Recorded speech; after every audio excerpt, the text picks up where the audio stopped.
Trigger warning for this podcast may contain explicit material, unlike every other episode we've ever done.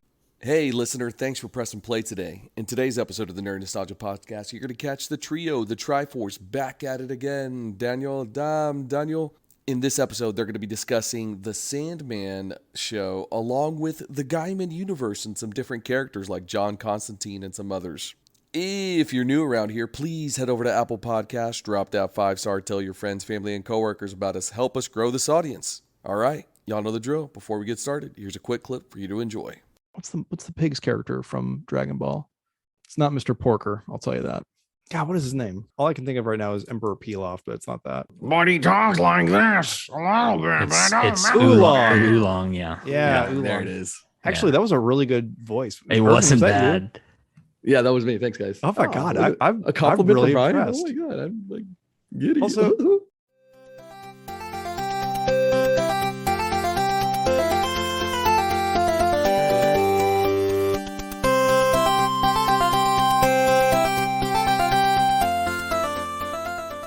welcome back, everybody, to another episode of the Nerd Nostalgia Podcast. And of course, we have the TRIFORCE in full effect today. The trifecta, no, that's a different sign. You can't do that sign. For the people that can't see, we're putting diamonds on our head, but it's supposed to symbolize something else. Anyways, welcome, guys. What's going on? Brian, Trey. Hi, guys. And I'm looking up diamond on forehead. I'm worried this is like a horrible gang sign. We need to. Did we just Diamond join on the Crips forehead. or Bloods? No, I know that one. Who Yeah, put a yeah. diamond on in their forehead? It was Lil Uzi Vert. It's a rapper or something. No, He has a $24 million diamond on his forehead. I want to say he lost it too. Yeah, he got ripped out of his head at a concert, didn't it? Yeah, Oh, something like that. Like an Yeah. idiot. Diamond hand gesture meaning. Okay, let's look that up. Merkle route. What is this? Okay. We're getting sidetracked Yeah. here, my guy. Okay, rabbit hole. Let's keep those to a minimum. You were literally trying to do that on purpose. Dumb face. No, it was an accident that I did this. Tell Something me it's about your day, Jay-Z, Brian. something? What's been up, buddy? I haven't seen you in like a good solid week or 2 weeks, huh? Trey, I saw even you longer. last week. Trey, yeah, we haven't seen Trey in 100. I saw Trey somewhat recently. Somewhat. He didn't see me though. Haha. Ew. What's been up? I don't know, guys. I was really good at staying active and getting up early to go exercise because as I've gotten older, I'm noticing that I'm not working the way I used to, as far as like it's harder to get up, it's harder to like bounce back from drinking a couple of beers. When I eat like a whole gallon of ice cream at night, it just sticks to my ribs in a way it didn't when I was 19 years old. So I'm trying to take care of myself, but lately I've just been a piece of garbage and I've been skipping. So that's my depressing intro. How about you guys? Make sure you follow, like, and love us, please. Please. That's the only way we can continue exercising. Pretty much same. I'm just surviving over here, guys. Just one day after another. Guys, we're 2 years into 2020 and this Yeah, this isn't great. Yeah, I got 2 years in 2022. 2023, the threequel happening. Yeah, I've been battling a stupid cough for like 3 or 4 weeks. I was telling Trey before this, and I'm just trying to shake it, man. Just body's not bouncing back like it used to, like you said, dude. The nerd nostalgia we feel right now is the nostalgia for our bodies in our youth. No kidding. Do you guys Like, remember hair? Not for a very long time. Yeah, you jerk. Fuck you, Brian. What do you guys so we've been talking about what we've been doing, and what have you guys been like reading or watching and stuff? So I did finish the Enders saga, which is something that I had been working on for forever. And so I did it audiobook wise. So I started Ender's Game, went all the way through the Ender saga, and then I went through the Shadow saga, and then it all gets buttoned up at the end with the last something. Airbender. Yeah, the Last Airbender. I hope, Irvin, the way you cut these episodes, because I think if you cut in The somewhat, Last Shadow. The Last Shadow. If you cut them somewhat elegantly, our listeners, of whom we have none, would hear Trey, because I think he's previously talked about starting the Enders saga. Mhm. And it would sound like he either completed all this within a couple of weeks or months, or alternatively, because we don't record these very regularly, it could look like he's been listening to these books over the course of maybe 2 or 3 years that we've been recording. It It's not feels that like the bad. course of like this year. So I think it's taken me like 6 months now. And a reason for that is, I was kind of talking about this with Irvin earlier. I primarily work from home. And so a lot of the bulk of my listening was done, in the car on the way to work. And now that is a big chunk of my listening time that's kind of been taken out. I do it, when I'm washing the dishes or if I'm mowing the grass or whatever, just screwing around the house, doing something repetitive. I don't listen. Some people can, but I don't listen to audiobooks when I'm working. I just can't. I like to focus No, on there's what no. I couldn't focus. No, Yeah. no way. No way. right. And I think if you're screwing toothpaste caps Right. onto the bottle, like you can listen because it's sort of rote work. But yeah, if you're having to do like thinking work, you can't right. have 2 tracks going. Exactly. And so, that's time off limits for me, is like during the workday when I'm working on stuff, I don't do it. Yeah. Washing dishes or mowing the grass or something that I don't need full attention to be doing. And the biggest one being driving the car. However, my son has now taken it upon himself to not fucking sleep anymore. And the only way that I can get him to go to sleep is to put him in the truck and just drive around back roads around the house. And so we have burned through some books. Get it done, Super Dad. Get it done. But he does like to listen to the stories, which is cool. So it's like I don't have to put on like nursery rhymes or any bullshit. Like I don't have to listen to a certain song over and over again. It's just I can put on my audiobook and he's fine. And there's been a couple that we've listened to together, and he's starting to get a preference, which isn't good, because it's like I think it's different authors and just the way that the books are pitched. He has like opinions about it now, and I'm like, no, we're listening to what I listen to. Yeah, you don't get to decide what we have meals of, right? First Or of what we all, listen to. He should be listening to the Nerd Nostalgia podcast to fall asleep. Obviously. Trey, I don't even think you're a subscriber. Probably not. I don't even know where you find it. Jesus Christ. I think it's gonna be really funny when your son is old enough to start reading these books on his own, and he's gonna go, wait, this feels familiar. Doesn't he end up over there? Yeah, I remember this. But how do I remember this? Right. No, but yeah, it's been, that's been my what have you been doing, and that's what I've been listening to, is while driving around late at night trying to get my son to go to sleep, is finish the Ender Saga. Nice. Very cool. Brian? All right, guys. I actually have something to show. I've been perfect for this audio platform that we're on. All right, guys. So what you see here is a book, and I will not describe it other than what's been depicted visually on the visual aspect of this audio only podcast. No, this is a copy of, I'm not even going to pronounce the author's name, but it's Monkey, and it's the ancient Chinese story of Sun Wukong, or Monkey, the monkey prince or king, who was one of the members of the group that made the journey to the West to recover the ancient Buddhist scrolls. I can't remember the reason why. I think I read this. I read it back about 7-8 years ago, which feels like not that long ago. It was really cool. I really enjoyed it. I picked it back up, and at the rate that I'm reading books right now, I'll probably finish it in another 8 to 10 years, because I'm just so slow at reading right now, guys. I'll go and lay down and try to read a page, and by the time I'm halfway down, I will it's doubly bad. I will fall asleep midway through the page, and then I will lose my place in the book. So then I'm like, shit, what page am I on? So reading Monkey, I would recommend it. I think it was a lot of fun. There are so many parts where I was reading and I was like, oh, that's where Puar, the shape-shifting cat, comes from. Oh, that's where what's the name of the pig character? I think it's just Pig in Monkey. But he's got what's the pig's character from Dragon Ball? It's not Mr. Porker, I'll tell you that. God, what is his name? All I can think of right now is Emperor Pilaf, but it's not that. But he talks like this a little bit, but I don't It's remember. Oolong. Oolong, yeah. Yeah, there Oolong. it is. Actually, that was a really good voice. It Irvin, wasn't was that you? bad. Yeah, that was me. Thanks, guys. Oh my God, a compliment really from Brian. impressed. Oh my God, I'm like giddy. Also, yeah, you should be really proud of yourself right now.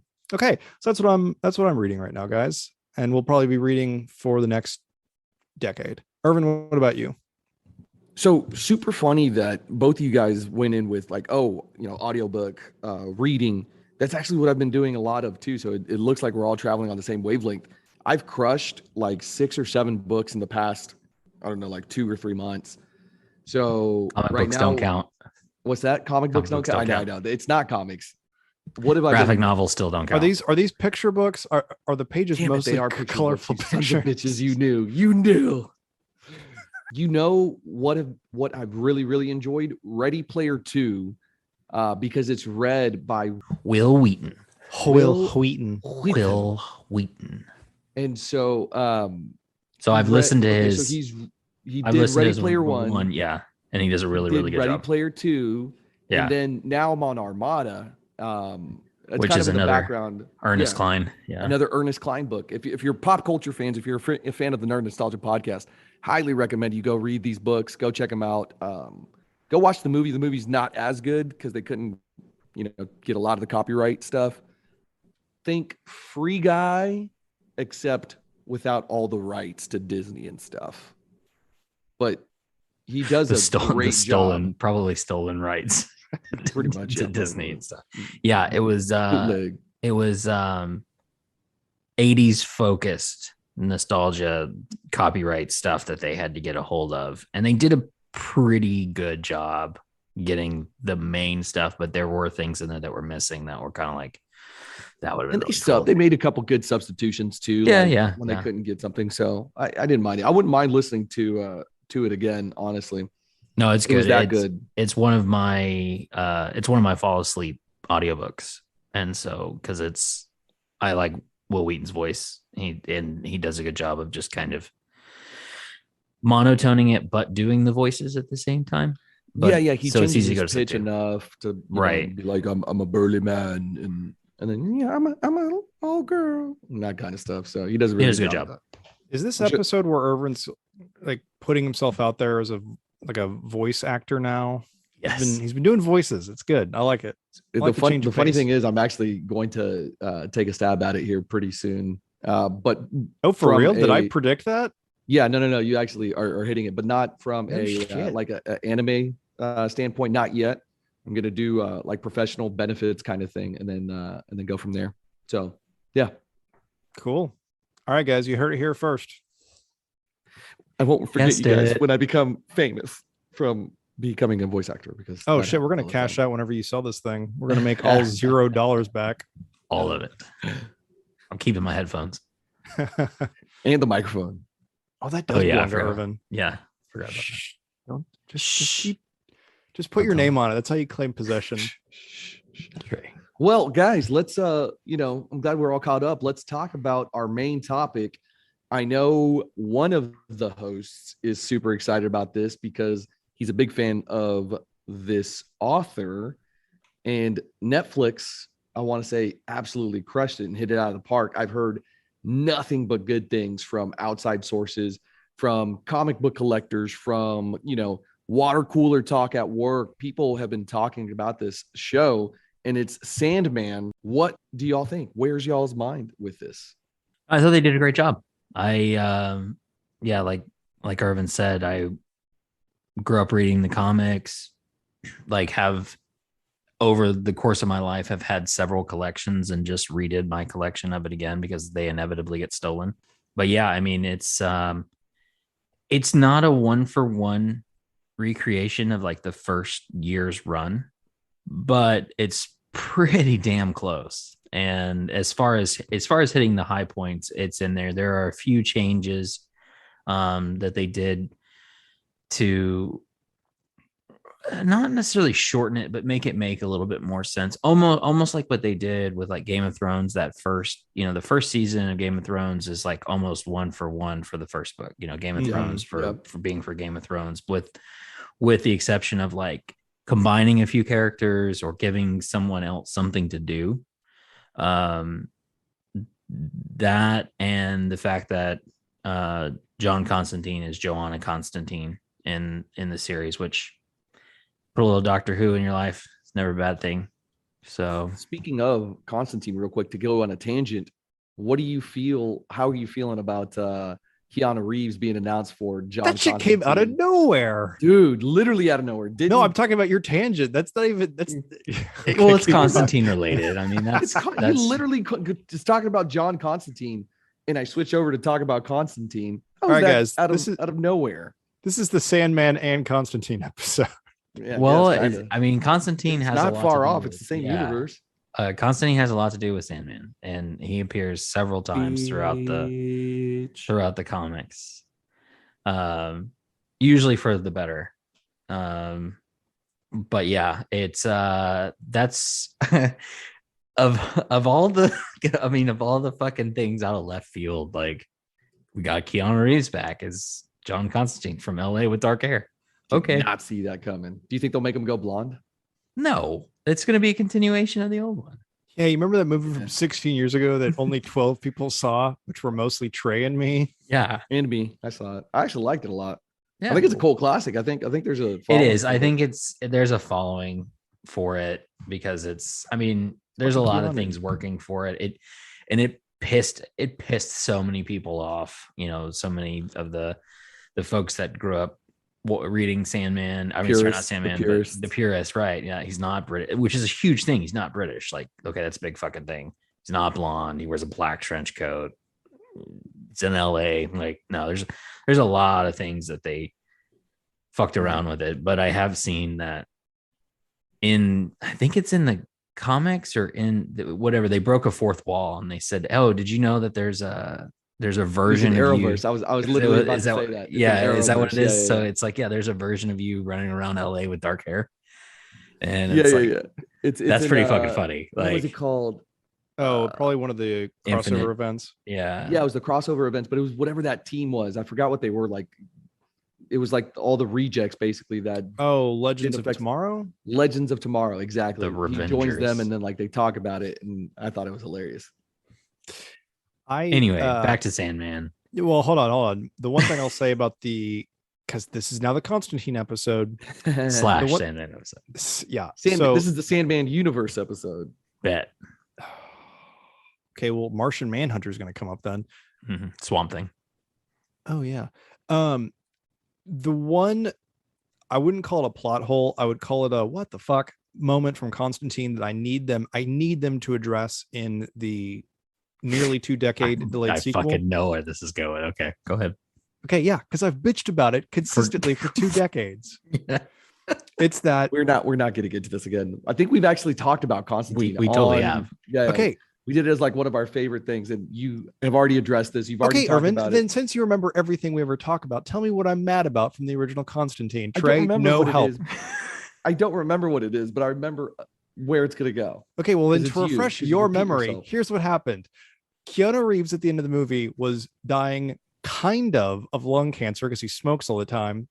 But the way that he expedited his death was that he cut his wrists. Spoiler alert, bro. Jeez. The movie is 17 years old. The movie is old enough that it can drink in certain countries. So, and again, I can't remember why, but he decided to commit suicide. So he cuts his wrists. Blood pours out of his like opened veins. Not spoiler warning, but like trigger warning for talk of suicide. Also, that should probably be at the forefront of this. Anyway, the devil, for some reason, decides to save Constantine. So he pulls all the tar out of his lungs and he's like, "Oh, I'm alive again, except I'm still losing massive amounts of blood out my wrists." That was never fixed. He somehow did not die. I don't understand it. I've never understood it. It's always made me mad. I have told you this. I've told you this over and over and over again. Tell him sober now. Yeah. Tell me sober so I can forget sober. He does grab his wrists at the end when he's going to heaven. He grabs his wrist. Look at the scene. You can watch it. He grabs his wrist. If you couldn't hear that, He ladies and gentlemen, fixes that was his Brian wrist. literally And he's typing. also the devil. He's like the second most powerful entity in the Constantine universe.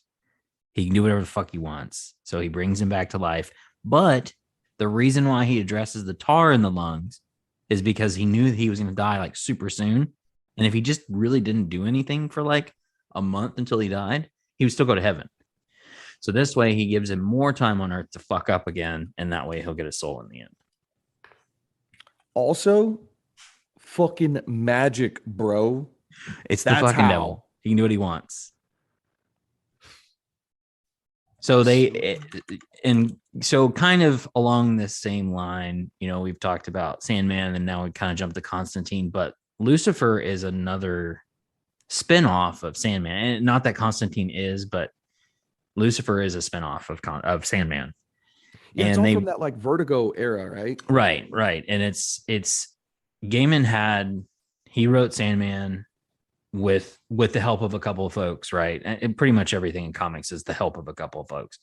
And then Lucifer, the first story, well, it's kind of spoilery if you're only watching the shows and you're not going to read the comics, but it's kind of spoilery that towards the end of that first run, so after the events that have already happened in the show, Lucifer gives up the keys to hell and gives the key to hell, basically gifts the kingdom to Sandman and says it's yours now. And it's basically done. It's like a weaponized gift. It's like, so that way all of these people are going to want it from him. And so he's got to navigate all the different deities and stuff like that to figure out what to do with hell now that it's been vacated. And so closing down hell, no one can go to hell. And so it's like this huge backup. And so that's basically what, and if anybody's seen what is his name? Tom, he's another British Tom. What is his name from Lucifer? Which Netflix picked up. Yeah. Tom Ellis, who does a wonderful job. And it's a pretty good show. Like y'all from London. Yeah. He's a different take on the same character, like the same character. It's almost like the Joanna Constantine being by Jenna Coleman versus being a dude. And then, what's her name? What is Lucifer and Sandman? What's her name? Gwendolyn Christie.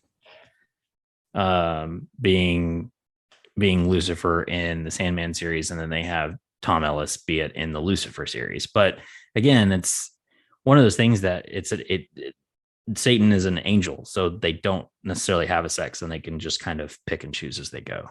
And that's kind of covered up and kind of works in this instance, but it's way more interesting that Lucifer is a man on Earth because of all the hijinks that he gets up to. If you haven't checked it out, watch the show.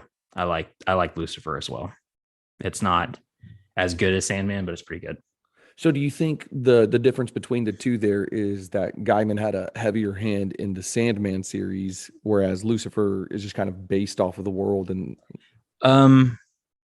no, I think it's because Lucifer was initially aired on CW, I want to say. Yeah, something network television, right? And so there was only a certain amount of stuff that they could get away with.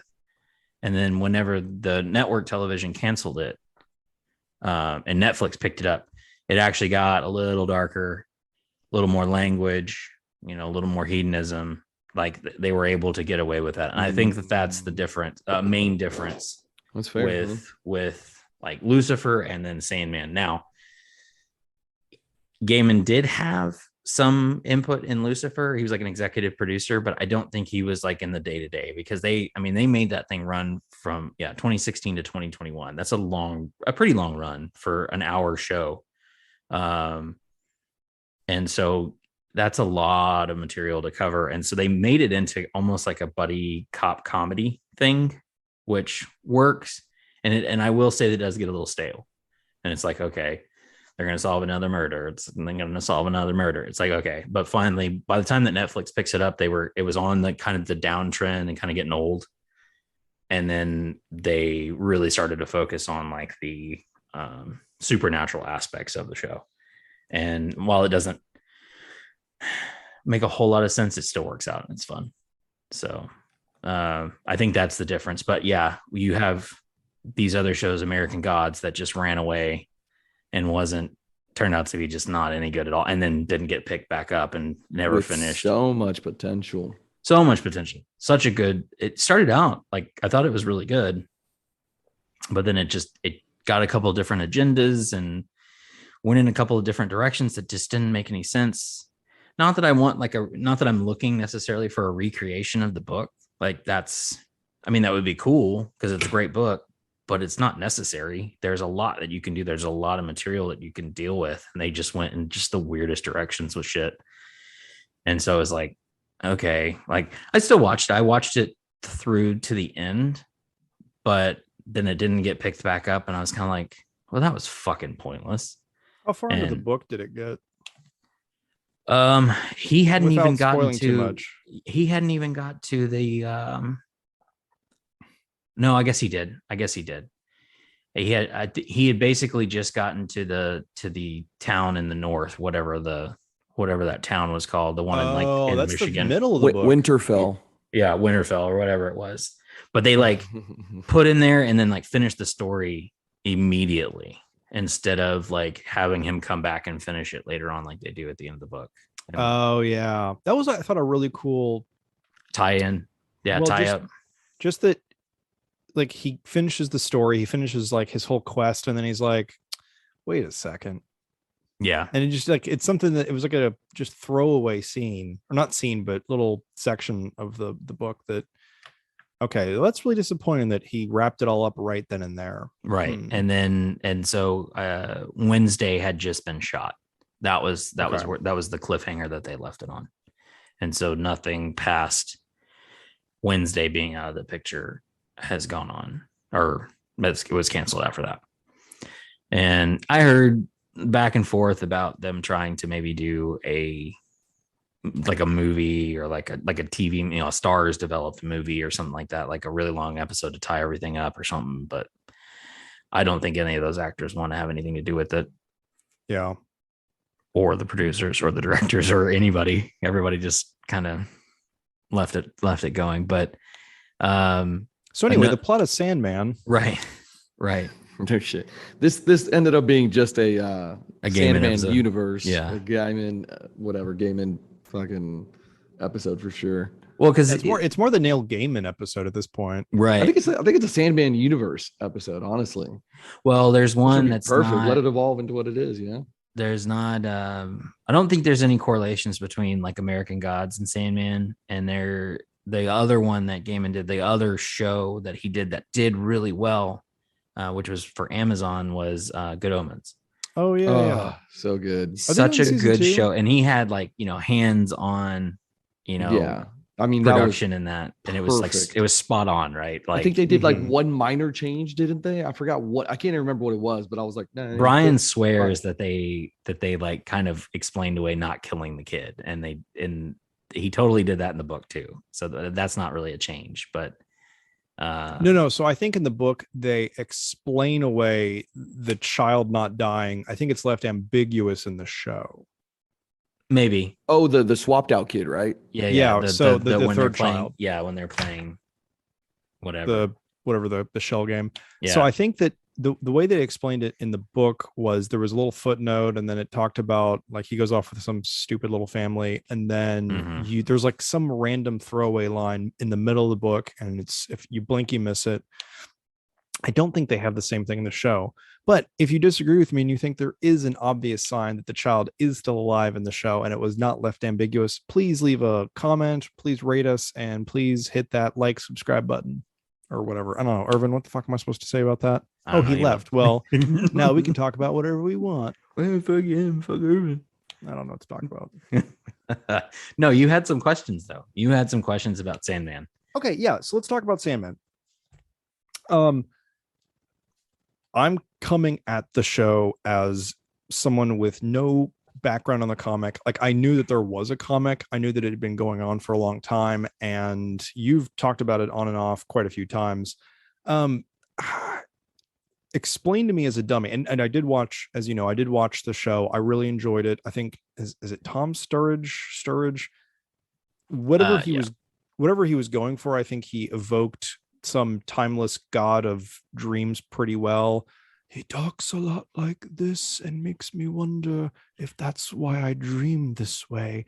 And I thought that was really, really fun to listen to. And I never quite understood what his motivations were. We should spend the rest of the episode trying to talk like Morpheus. Yeah, here's your true test for your voice acting, Urban.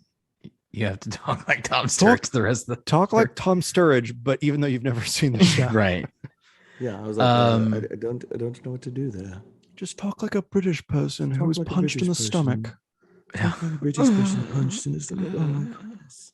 How's this? We're all going to talk like this now. So yeah, I Welcome mean, to the Nerd Nostalgia podcast. Jesus. Please like and subscribe to the Field of Dreams. Wait, that's a different franchise. Yeah.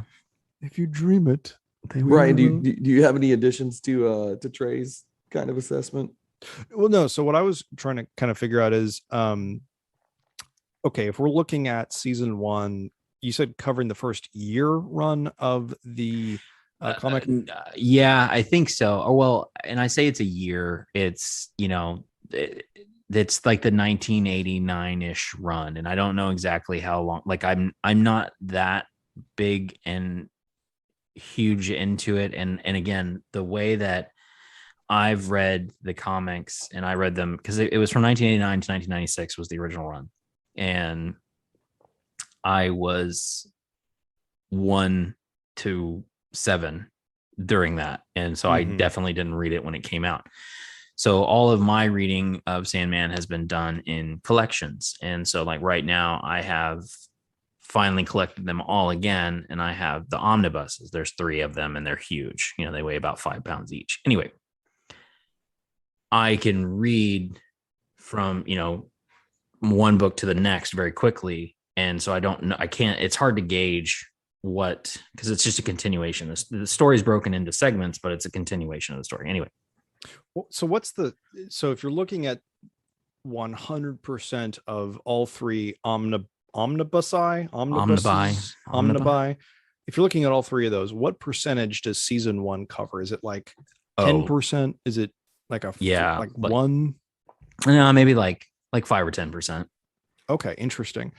So what I'm getting out of season 1 is that the bigger story, at least as far as I can tell, seems to be a bit of, and I'm not going to try and spoil anything, but it seems to be a bit of sibling rivalry between Dream and some of his brothers and or sisters. And so you know, obviously the setup is he gets captured by a mortal.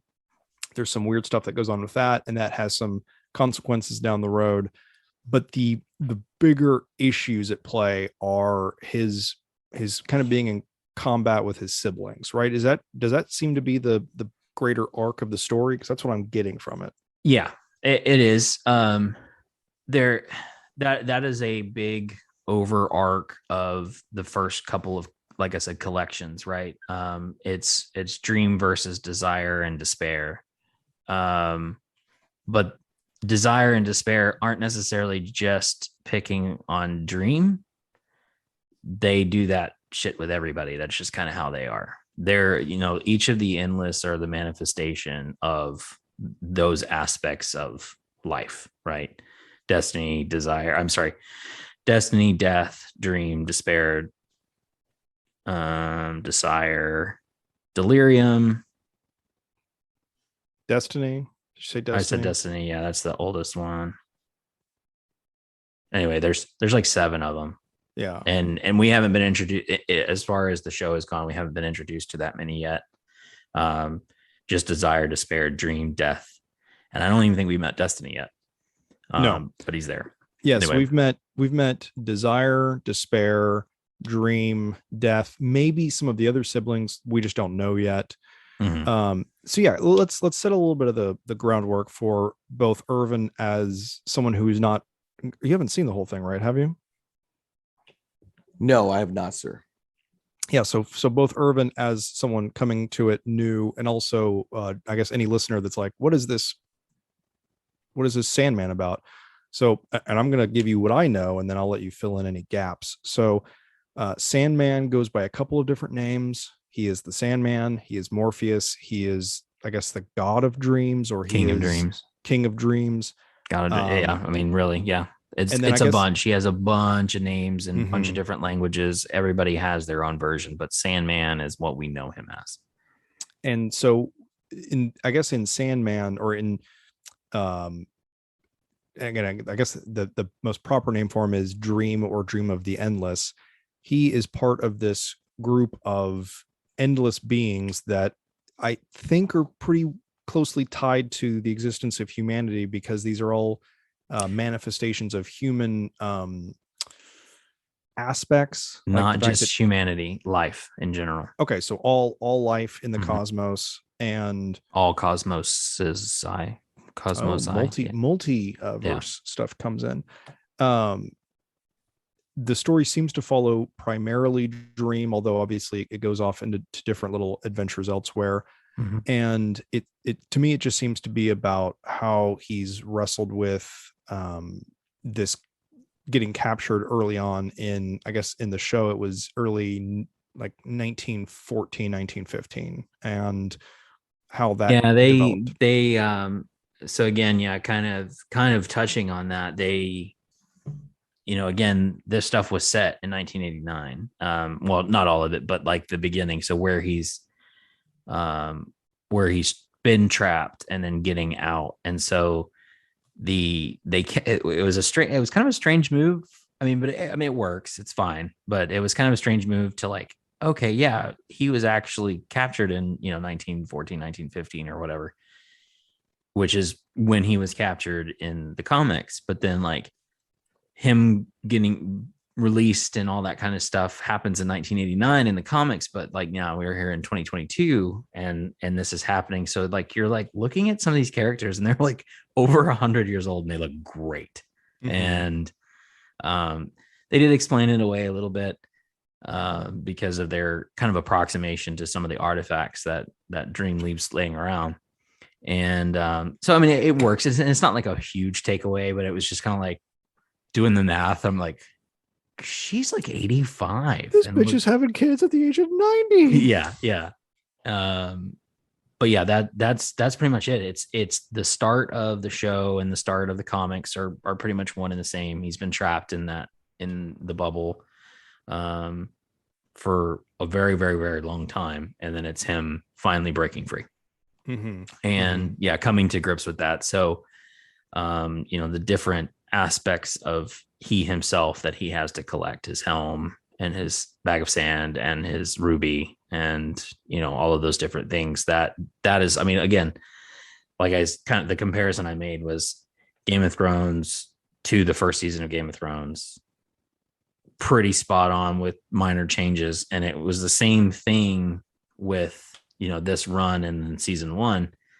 And then they did something really cool that was totally not expecting and had no idea that it was coming. I thought they had just kind of left it out. Was the what was it, The Night of a Thousand Cats and then Calliope.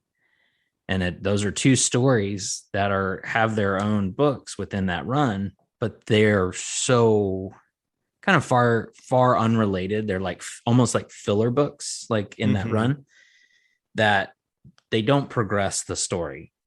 They're just really neat stories, but they left them out. I was like, okay, that sucks, because I really liked the Calliope story. It was a really good story, and the Cats one was pretty cool too. But like, I really liked the Calliope one. I was like, oh, whatever. And then like, however, like a month later, all of a sudden they're like new episodes, and I was like, what the hell? And they dropped that one episode that had both of those books or both those stories on that episode that was released way later because it didn't fit in the narrative. Mm-hmm. But they still wanted to make it happen. So they did it animated for the Cats one. And then Calliope was, what is his name? He's also from Doctor Who. There's so many Doctor Who people in Sandman. It's ridiculous. It reminded me of the Watchmen movie where the multi ultimate final director's cut, which is like 17 hours long. They inserted all of the, what's it called, it's the guy on the street reading the comic, and they realize they both have the same name at the end. Do you know what I'm talking about? On Watchmen. Martha, why'd you say that name? Okay, same director, different franchise, same universe too. Right. It's like anyway, so it's kind of similar to that, where there's in Watchmen, the graphic novel, there is a guy on a street reading this comic book about like a mariner. It's haunted. Pirates. Yeah. Okay, you know what I'm talking about. But they didn't include it in the movie proper, but then they kind of tacked it on in the director's cut, and it's all animated, and it has nothing to do with the story itself other than it's read by people who get killed at the end. But it's thematically very similar to what's going on. So that strikes me as very similar. And I think that's an interesting way that they, it was almost like the frenzy had kind of worn off. There was so many people watching it right when it came out, which same here. I did. And then, you're scrolling through Netflix. I forgot at least a couple weeks later, and all of a sudden it says like new episodes. And you're like, that's not true. Season 2's already out. Yeah, exactly. And it was a nice little nugget, like kind of a stringer that was left, for the fans and for people that had read the comics and stuff like that. And I thought that was a really cool way to do it. For the learned doctors. Right, right. So the most important question that I can ask y'all, how many Ewoks are you rating Sandman season 1 on Netflix? 11 Ewoks, man. Oh yeah, I'd give it 8 out of 9. 8 out of 9 Ewoks, and then you're saying 11 Ewoks. Yeah, that's a full Yoda. That's a Jesus. Maybe a Yoda. Don't try and do the conversion in your head, Irvin. You gotta write it down. No, I mean, I think I like where it's going. I like that Netflix has got their hands on it, which, I mean, this thing has been in the works for years and years and years and years and years. And Gaiman's talked about that like several times on like AMAs. And then, the three of us actually went to go see him speak in town. And like, I think it was touched on a little bit. And so we got a little bit kind of from the horse's mouth about him producing TV shows and likes and dislikes and stuff. And so it's so far so good. He's has a big hand in it. And I think he'll be able to kind of rein it in and keep it true to the story. But again, there are enough changes that it's still surprising for people watching it that have, and it's a completely different format, right? I mean, you've seen the stuff on the pages for years, but it doesn't. I think they did a great job. Live action is just it hits different. Yeah. So perfect. Any final thoughts on Sandman? Go watch it, Irvin. Go watch it. I do need to go watch it. There's just so much stuff that's been coming out. Some of the stuff that we're going to be talking about, House of the Dragon, Rings of Power, She-Hulk, all these things. I'm just like, man, like it's talking about She-Hulk? No. Not in this episode, in the future. But anyways, that if y'all got nothing else, we can say goodbye to the peoples. Bye to the peoples. Sleep tight and dream well, you Morpheus babies. I don't know. I don't know anything about Sandman. I don't even think I even saw it. I just read the Wikipedia page. Hit the like, hit the subscribe. Make sure you go to Apple Podcasts, Spotify, all those places. Drop the 5-star. Help us grow this audience. We love bringing this to you guys. Okay, and of course, but Irvin, can you please say it like Tom Sturridge as Morpheus? Morpheus. Please hit that. Actually, there's two. Hit the like and the subscribe, please. There's two voices that you could do because there's two kind of surprised. They're just from the voice cast. Got Patton Oswalt. He does Matthew the Raven. And then Luke Skywalker is Mervyn Pumpkinhead. Yeah. Hamill's in this? Yeah. Mark Hamill's in it. He's the voice. He's got the smallest fucking role. Really? But he does it. And he it has a very reminiscent of like a Joker. Like just well, no, you know what he sounds like is it Will Boss he sounds like John DiMaggio, the voice actor for Bender. Jake the dog and Bender. Yeah, like it's a little bit more like that. Like I was like, God, why didn't they just cast that dude? Well, it also reminds me of the centipede from James and the Giant Peach. Mm-hmm. That's what I feel like he's going for, and I think he like nails it. Nice. Anyway, Okay. thanks Mark Hamill for making our day. Thanks, Mark Hamill, for making our fucking childhood. All right, Fair. stalagmite nerds, please hit the like and subscribe button and sleep, remember, dream well. I'm stay nerdy, my Morpheus friends. from Dreamland or whatever the fuck the show is. Just want his. What are we talking cheekbones. about? Those I had to exercise my cheekbones 3 times a day. I did cheek. That's all staying pull-ups. in. Bye, guys. No, Bye, Erwin, bye. I will make you edit all this out in your dreams. Stupid.